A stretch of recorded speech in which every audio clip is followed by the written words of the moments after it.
मुख्यमंत्री लाडकी बहीण योजनेच्या अर्जांची छाननी सुरू झाल्यानं लाखो महिलांची धाकधूक वाढल्याचं पाहायला मिळत आहे। या योजनेतून आपलं नाव बाद तर होणार नाही ना, पैसे खात्यातून परत तर जाणार नाहीत ना, याची भीती त्यांना सतावते आहे। आता याच मुद्द्यावरून विरोधकांनीही आरोपांची राळ उठवली आहे। लाडक्या बहिणींवरून कसं राजकारण रंगले बघूया त्याबद्दलचा रिपोर्ट।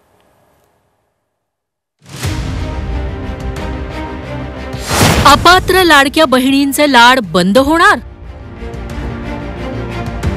पैसे परत घेताय तर मतही परत द्या, ठाकरेंची मागणी। लाडक्या बहिणींसाठी विरोधक मैदानात।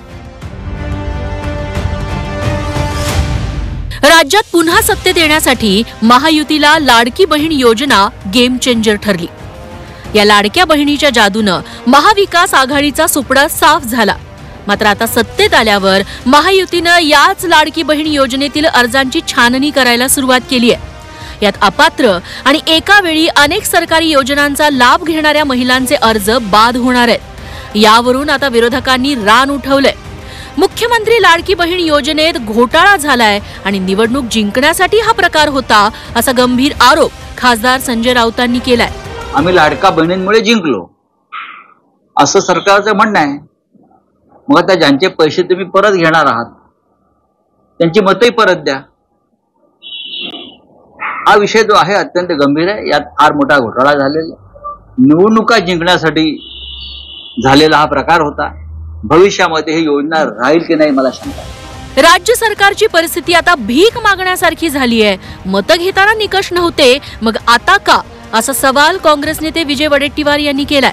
निवडणुकीसाठी सर्व खात्यांचे पैसे वरती करून मतांची भीक मागून बहिणीला बनवण्याचं पाप केलं। हा एका घराघरामध्ये 4-4 महिलांना पैसे दिलेत, मतं घेतलीत, काही पाहिलं नाही। ज्या वेळेस तुम्हाला मतं घेताना निकष नव्हती, आता काय निकष लावताय?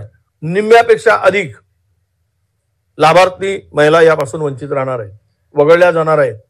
याचाच अर्थ स्पष्ट आहे की मतासाठी केलेली ही बेदागी होती, बेमानी होती, हे आता स्पष्ट झालेलं आहे। रोहित पवारांनी केंद्र सरकारच्या किसान सन्मान निधी योजनेची आठवण करून दिली।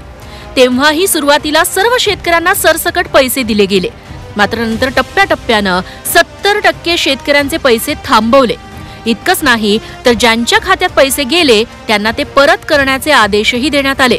काही वर्षांपूर्वी शेतकऱ्यांसाठी एक योजना आणली होती, ज्याच्यामध्ये दर महिन्याला आम्ही एवढे पैसे देऊ असं त्यांनी सांगितलं होतं।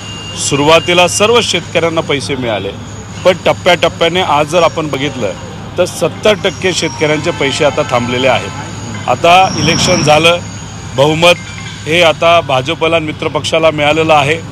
आता तुम्ही बघाल की हळूहळू टप्प्याटप्प्याने बऱ्यापैकी आमच्या लाडक्या बहिणींना ते योजनेपासून वंचित ठेवतील। आम्ही आता विरोधात आहोत।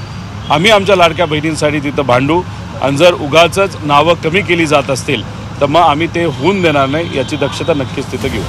सुप्रिया सुळेंनीही सरकारनं सुरू केलेल्या छाननीवर नाराजी व्यक्त केली आहे। बंद होईल का नाही मला माहिती नाही, पण म्हणजे तो निर्णय सरकारचा असेल, पण फिस्कल डेफिसिट म्हणजे सरकारचा होणारा खर्च, आणि अनेक वेळा इलेक्शन चालू असतानाही लोक म्हणत होते की डीपीटीसीचे पैसे वळवले जात आहेत। हे काय आहे, खरं नक्की काय आहे?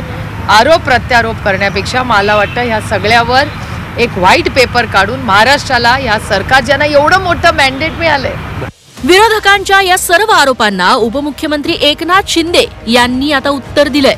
एवढंच मी आपल्याला सांगतो, पात्र